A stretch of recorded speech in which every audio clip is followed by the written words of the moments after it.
Au fait, je dois vous saluer, et chers membres de la presse parlée, écrite et télévisée. Et ma position concernant la situation actuelle du pays est citoyenne.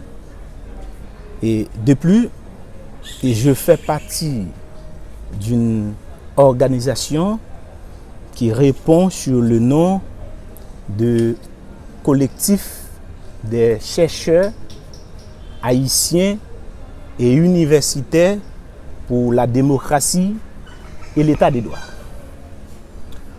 Au fait, comme vous pouvez constater, depuis l'assassinat du président Jovenel Moïse dans la nuit du 6 au 7 juillet dernier, et depuis les derniers tremblements de terre qui a frappé le grand sud du pays, nous sommes face aux catastrophes dans le pays.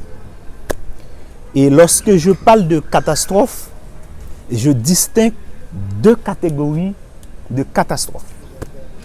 Catastrophe politique et catastrophe naturelle. Je parle de catastrophe politique parce que nous sommes face à des dirigeants qui ne font que du tâtonnement politique. Dirigeants nous pas décider sur une base scientifique, mais c'est tâtonnement qui a fait. C'est l'improvisation qui a fait. Et face à cette situation, collectif des chercheurs haïtiens et universitaires pour la démocratie et l'état des droits avait déjà annoncé sa position vis-à-vis la situation actuelle. Sur l'assassinat du président, notre avis c'était quoi? Nous avions demandé au gouvernement actuel de constituer une commission d'enquête spéciale dans laquelle on peut inviter l'international. Mais nous t'ai demandé au gouvernement pas remettre enquête sur l'assassinat d'un président haïtien entièrement à la communauté internationale. Ça peut arriver que des franges dans la communauté internationale là qui étaient au courant de l'assassinat. C'est pas ça me dit. Mais si c'est le cas où le responsable enquête là, c'est qu'on n'a jamais de résultat. Haïtien doit là-dedans et international là là-dedans. Nations Unies par exemple. Ça c'est pour assassinat président. Notre position c'était ça dans le collectif des chercheurs haïtiens et universitaires pour la démocratie et l'état des droits. Face à la catastrophe naturelle que nous vivons là, il y a des réflexions scientifiques que nous dégageons et que nous te mettons en notre dehors, côté nous fait gouvernement qui là, gouvernement en place là, des suggestions. Quelles sont ces suggestions?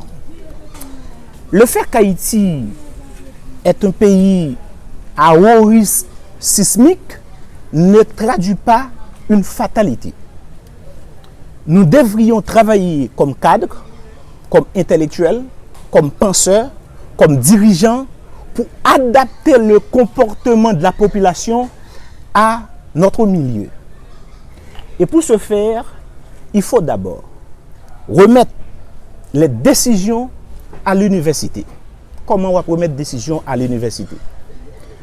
Le ministère de l'Éducation nationale et de la formation professionnelle doit impliquer beaucoup plus.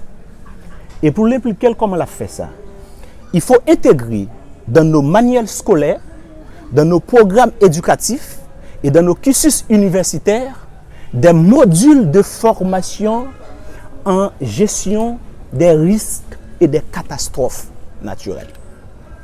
Et dans l'école secondaire, dans l'université, il faut qu'on fasse note pour passer dans le module de formation gestion des risques et des catastrophes naturelles.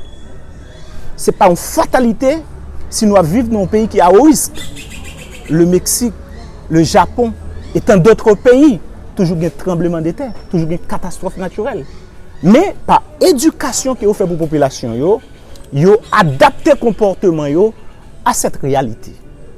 Et nous demandons au gouvernement de prendre en considération notre suggestion pour intégrer dans les manuels scolaires des modules de formation de gestion des risques et de catastrophes naturelles.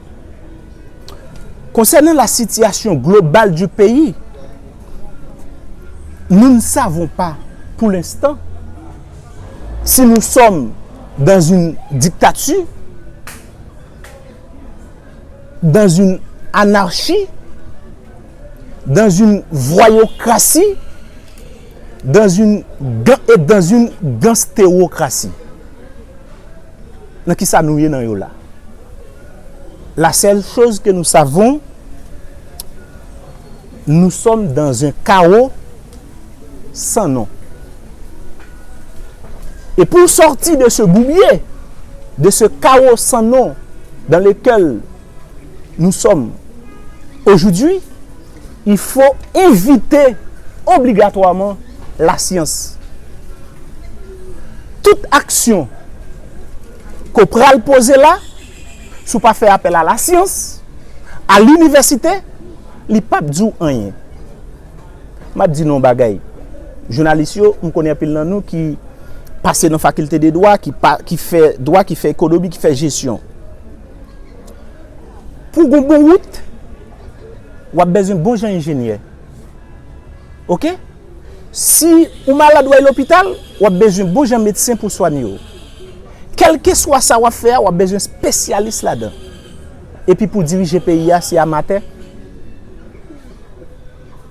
Le pays qui a dirigé toute structure ça. Dirigeant qui a dirigé toute structure ça. Donc, la science a son mot à dire face à cette situation. Et nous invitons le gouvernement à faire appel à la science, à l'université et aux chercheurs. Merci beaucoup.